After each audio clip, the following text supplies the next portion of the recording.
Well, now it's time for our international press review. And one of the things we've been telling you about this morning, about the death of a TV icon, Jerry Springer, the self-declared king of trash TV. Our press reviewer, Leo McGinn, joins us now. Leo, many front pages covering this. How's the international press reacting? Yeah, Gavin, as you say, this news that we've been hearing about this morning, the news that Jerry Springer, king of trash TV, as you've called him, died aged 79. If we look at the Washington Post here, you can see how they report it, called it a rowdy hit, the Jerry Springer Show. I think that's a little bit of an understatement. People often forget about his political career, which this piece delves into a little bit. He was, of course, mayor of Cincinnati before he turned his hand very successfully to TV. They put it like this: Springer went from a somewhat outlandish political career to an almost indescribably outlandish broadcasting career.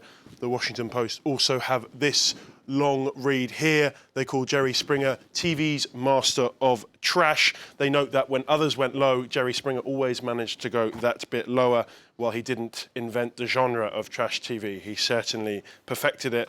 This piece argues that Springer knew exactly what he was, and he was more than happy with that. His show, Jerry Springer Show, as I say, was once voted the worst show on TV, and he really lent into that. He was happy to be part of trash TV. With this line, Springer came not to shed light on the lower depths of the human condition, but to exploit it. Springer's death isn't making news just in the US, of course. He was born in the UK and was on UK TV a lot.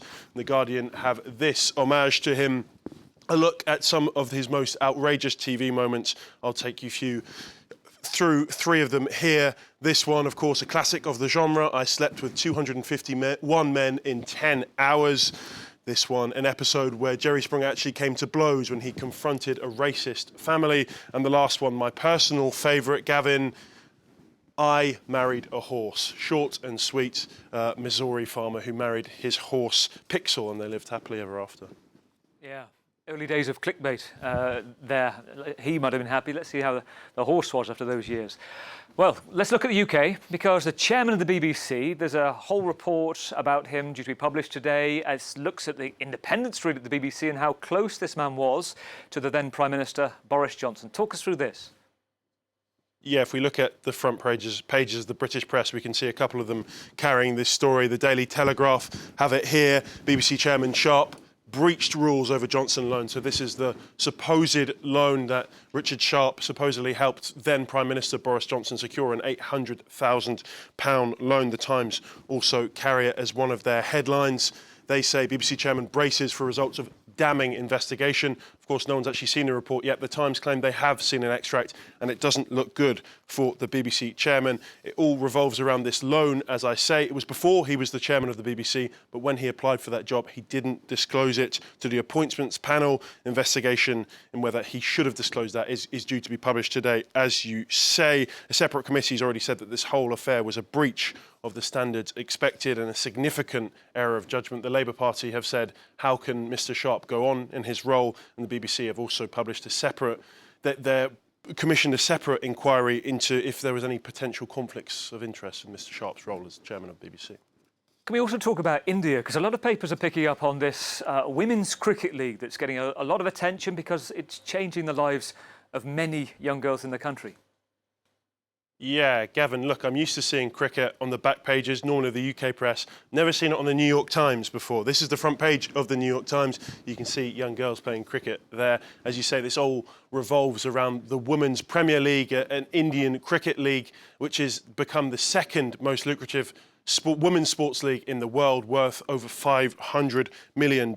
And this long read in the New York Times focuses on the young girls who hope to become part of it. They've been inspired by some of their heroes that they got to watch in this Women's Premier League that was hugely successful this year, such as Harmanpreet Kaur. She's one of India's biggest superstars.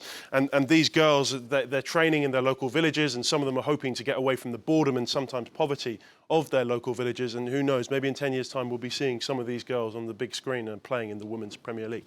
Leo, from international press reviewer to good news correspondent, tell us about this American teenage boy who's become a hero.